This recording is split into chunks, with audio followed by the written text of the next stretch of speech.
আজ বিশ্ব শরণার্থী দিবস। শরণার্থীদের সঙ্গে ফুটবলের একটি গভীর ও মানবিক সংযোগ রয়েছে। ক্ষুধা, দারিদ্র্য, বেকারত্ব, যুদ্ধ, সংঘাত, নিপীড়ন, নির্যাতনের কারণে নিজের দেশ ছেড়ে পালানো লাখ লাখ মানুষের জীবনে ফুটবল শুধু একটি খেলা নয়, বরং এটি বেঁচে থাকার উপায়। আরো বলা যায়, আশা, একাত্মতা, নতুন করে স্বপ্ন দেখার এবং বাঁচার ও টিকে থাকার একটি বড় মাধ্যম। চলমান বিশ্বকাপে এমন খেলোয়াড়ও আছেন যারা একসময় শরণার্থী ছিলেন। তারা বর্তমানে ফুটবলে আলো হয়ে জ্বলছেন এবং বাকিদেরও আলো দেখাচ্ছেন।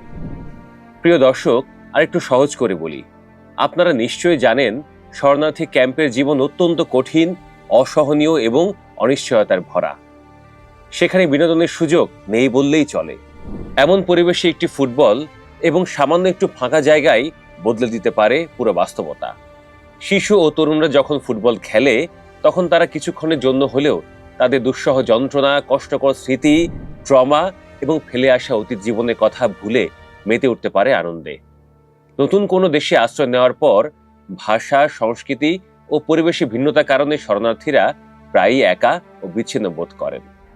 ফুটবল এখানে সর্বজনীন ভাষা হিসেবে কাজ করে। মাঠে নামলে কোনো ভাষার খুব একটা প্রয়োজন হয় না, ফুটবলই সেখানে সংযোগ তৈরি করে। স্থানীয় মানুষদের সঙ্গে ফুটবল খেলার মাধ্যমে শরণার্থীরা সহজেই নতুন সমাজে মিশে যেতে পারেন এবং বন্ধুত্বের সম্পর্ক গড়ে তুলতে পারেন। ফুটবল ও খেলাধুলার এই শক্তিকে আন্তর্জাতিক স্বীকৃতি দিতে ফিফা এবং আন্তর্জাতিক অলিম্পিক কমিটি বিভিন্ন উদ্যোগ নিয়ে থাকে। অলিম্পিকে এখন শরণার্থী অলিম্পিক দল অংশ নেয়। এছাড়া বিভিন্ন আন্তর্জাতিক সংস্থাও শরণার্থীদের নিয়ে ফুটবল টুর্নামেন্টের আয়োজন করে, যা তাদের বিশ্ব মঞ্চে নিজেদের প্রতিভা বিকাশের সুযোগ করে দেয়। দর্শক, এ তো শুনলেন শরণার্থী জীবন ও ফুটবলের মাধ্যমে তা বদলে যাবার কথা। এবার কয়েকটা দৃষ্টান্ত দেখি চলুন।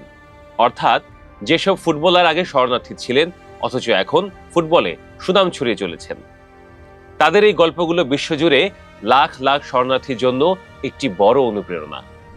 Luka Modric, Croatian.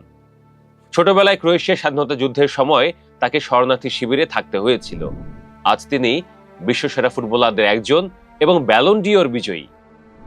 Alphonso Davies, ঘানার একটি শরণার্থী শিবিরে জন্ম নেওয়া ডেভিস আজ বায়ার্ন মিউনিখ এবং কানাডা জাতীয় ফুটবল দলের অন্যতম সেরা তারকা।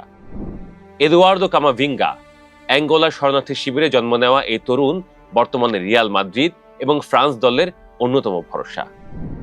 এই তিন ফুটবলারের গল্পগুলোই প্রমাণ করে যে সঠিক সুযোগ এবং একটু মানবিক সহযোগিতা পেলে একজন শরণার্থী শুধু নিজের ভাগ্যই নয়, বরং পুরো পৃথিবীর ইতিহাস বদলে দিতে পারেন।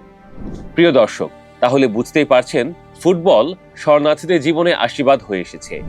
এমনিতেই খেলাধুলা বিভিন্ন সংস্কৃতি ও সম্প্রদায়ের মানুষের মধ্যে যোগাযোগ তৈরি করে, নতুন পরিবেশে মানিয়ে নিতে সহায়তা করে, শিশু ও তরুণদের আত্মবিশ্বাস ও দলগত কাজে দক্ষতা বাড়ায়, সামাজিক অন্তর্ভুক্তি ও মানসিক সুস্থতায় ইতিবাচক প্রভাব ফেলে।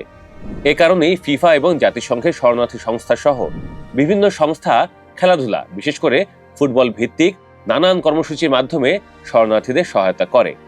ছোট্ট করে বললে, শরণার্থী দিবস আমাদের একটি মানবিক সংহতির বার্তা দেয়, আর ফুটবল সেই সংহতিকে বাস্তবে গড়ে তোলার একটি শক্তিশালী মাধ্যম।